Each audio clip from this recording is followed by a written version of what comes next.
ये मेरा सौभाग्य है कि मैं उस संत परंपरा से हूँ जो डूंगरपुरी जी की, जैतपुरी जी महाराज की और मोहनपुरी जी महाराज की कृपा, जिसके कारण सनातन धर्म का ये भगवाधारी सन्यासी राजस्थान की विधानसभा में पहली बार गया। और मैं बस उन गुरु महाराज के आशीर्वाद से मैं मेरे कर्तव्य का निर्वहन करता रहूं। जनता ने जो विश्वास मेरे में जताया है, मैं उनके विश्वास को अक्षुण्ण रखूं। जो मान सम्मान आप सब लोग दे रहे हो, बस मैं आपका मान सम्मान बढ़ाऊं, यही मेरा कर्तव्य बनता है। और मैं आभार पुनः करता हूं पोकरण की जनता का कि 200 किलोमीटर दूर जाकर के मैं अकेला एक संत के रूप में उनके बीच में खड़ा हुआ था। लाखों लाखों जनता तो हम सबके साथ खड़ी है, रिकॉर्ड मतों से जिताया, रिकॉर्ड मत डाले। ये पोकरण की जनता का जितना करे इतना धन्यवाद है।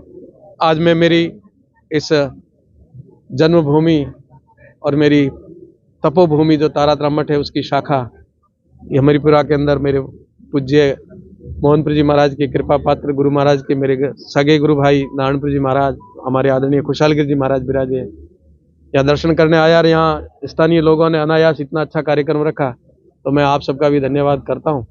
और बस ये है कि चाहना रहित अपने कर्म करते जाएं, और भगवान देख रहा है, गुरु महाराज देख रहा है, सब अच्छा होगा। मंत्रिमंडल का विस्तार हुआ, कई समाज नाराज हुए हैं, जैसे राजपूत समाज है, बुद्ध समाज है, उन्होंने तो विरोध कर दिया कि हम आगे दिखा देंगे चुनाव में। मेरा देखिए, मेरा ऐसा मानना है, मेरा व्यक्तिगत विचार है कि जो आए वो अपने हैं, ऐसा मान करके हम सबको समर्थ भारत, सशक्त भारत, विश्व गुरु भारत, विकसित भारत में खड़े होना है। निश्चय ही सब अच्छा होगा, सबके लिए अच्छा होगा। जहाँ मोदी जी खड़े हैं, पूरे विश्व में भारत का प्रतिनिधित्व कर रहे हैं, तो अपनी छवि मोदी जी और योगी जी से कम किसी को नहीं आंकनी है। हम उनके पद चिन्हों पर चल करके अपने क्षेत्र में काम करें और सभी संतुष्ट रहें, सबको अच्छा होगा और सब अच्छा होगा, इतनी मैं कह सकता हूँ। आप मंत्रिमंडल से संतुष्ट हैं? बिल्कुल मंत्रिमंडल से संतुष्ट है, क्योंकि जो बने वो हम ही तो बने हैं।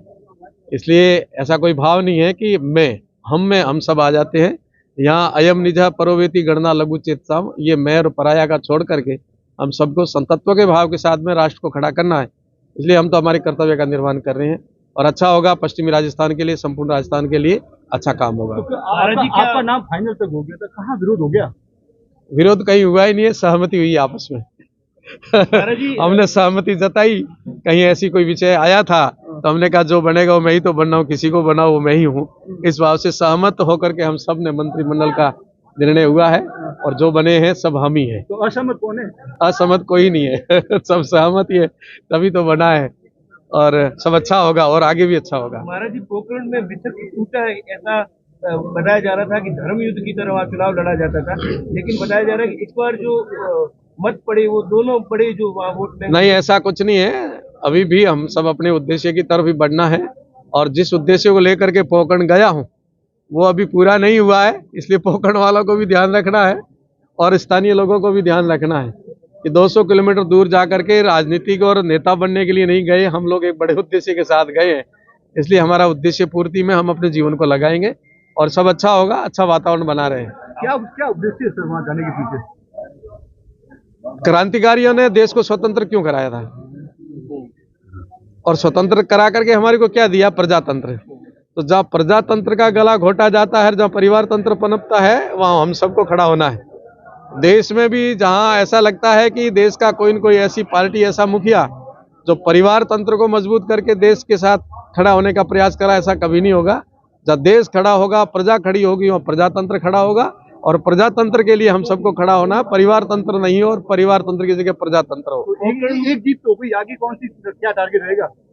भारत को जब तक विश्व गुरु नहीं बनाएंगे, भारत को सक्षम समृद्ध नहीं बनाएंगे, तब तक हमारा कोई उद्देश्य पूरा होगा ही नहीं। कब से दिखना शुरू हो जाएगा जो आप उद्देश्य लेके चल रहे हैं पोखरण के मैदान में?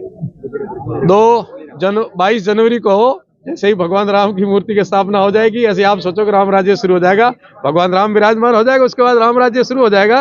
तो पोखरण हो, चाहे बाड़मेर हो, चाहे राजस्थान हो, पूरा भारत हो, अब हम सब लोग ये चाहते हैं कि एक आदर्श बन करके हम सब लोग अपने जीवन में आदर्शता लाए, भगवान मर्यादा पुरुषोत्तम रामचंद्र की तरह उनके पद चिन्हों पर और उनके बताए हुए मार्ग पर चल करके जब आदर्शता आएगी, उस दिन सब परिवर्तन हो जाएगा। विपक्ष ने एक आचार संहिता उल्लंघन का मुद्दा उठाया, उन्होंने कहा कि अभी चुनाव ही नहीं, उससे पहले वोटों को छापने के लिए। ये राजनीतिक विषय है, तो उठते रहेंगे, दबते रहेंगे, बनते रहेंगे, इसमें कोई बड़ी बात नहीं, ये चलता रहेगा।